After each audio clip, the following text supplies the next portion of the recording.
My brothers and sisters, welcome. Today, inshallah, the topic we've called it Bani Israel because of the current events.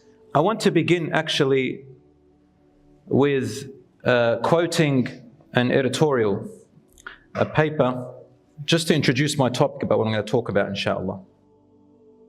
You may have read that on October the 8th, one of Israel's most respected and influential newspapers, called the Haaretz editorial. Have you heard of that one?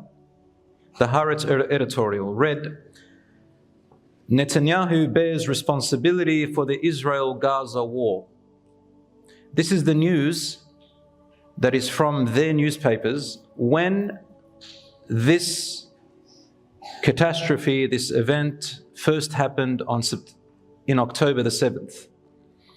They said Netanyahu bears responsibility for this Israel-Gaza war. This is his people talking.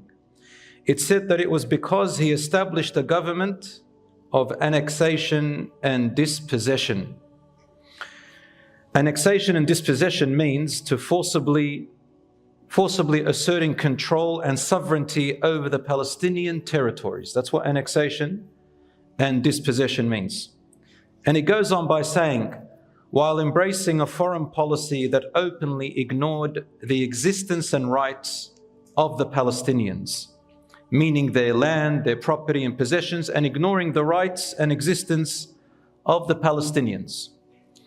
This, brothers and sisters, is from their words, from the Israeli people, from their newspaper. Of course, we all know that this has been happening for over 75 years. And subhanallah, in the Quran, and also in what they call now the Old Testament, which is supposed to be the interpretation of the Torah, the Bible of the Jews. Now they've extracted from it and reinterpreted it into something called the Talmud. And in what they call now the New Testament, so the Bible of the Christians, it also says what the Quran says, and that is that the children of Israel